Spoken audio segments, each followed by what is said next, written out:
There's a belief in our consciousness that doesn't serve us, and if we were to examine it, if we were to question it and release it, it would really allow us to have a better experience of life. The price that we pay, unlike having to be at the baggage counter and pay in dollars, the price that we pay when we don't examine that excess baggage that we're carrying around, those beliefs and consciousness that don't serve us, is that we don't experience as much love or joy or abundance or wholeness or all these God qualities that live within us. Now, what's our tool?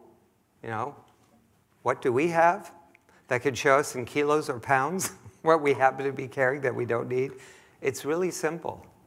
It's our state of mind, our state of being, how we're feeling.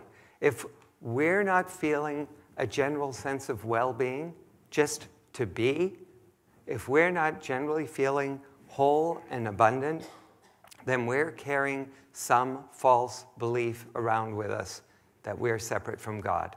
And that needs to be released. And if we do release it, we make room for greater good.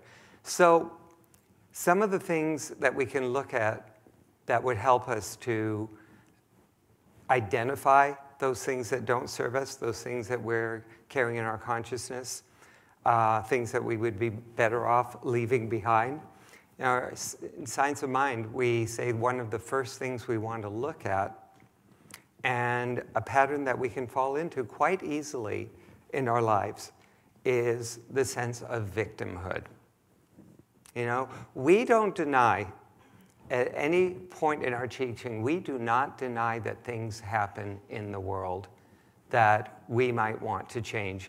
We do not deny in the world of conditions that we can encounter situations or experiences that we would prefer to avoid and that do not really fully reflect the nature of God. We don't deny that.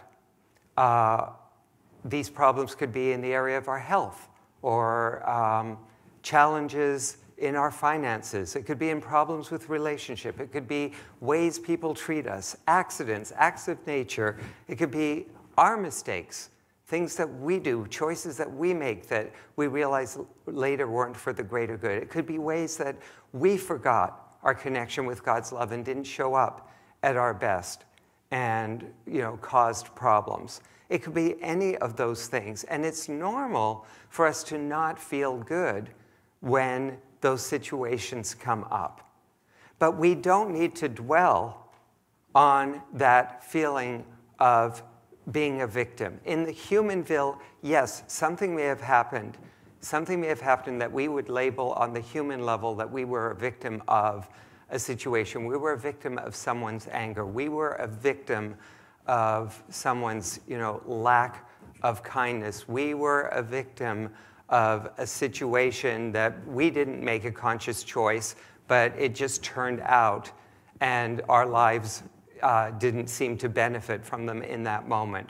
We were a victim of a choice that we made around our finances, and it didn't pay off. But we don't want to dwell in that realm of being victimized, because our divine nature is still intact. Okay? We still have the power to tap into that love in us, that joy in us, that creativity, that beauty, that wholeness, and direct it in a way to make good of whatever has happened.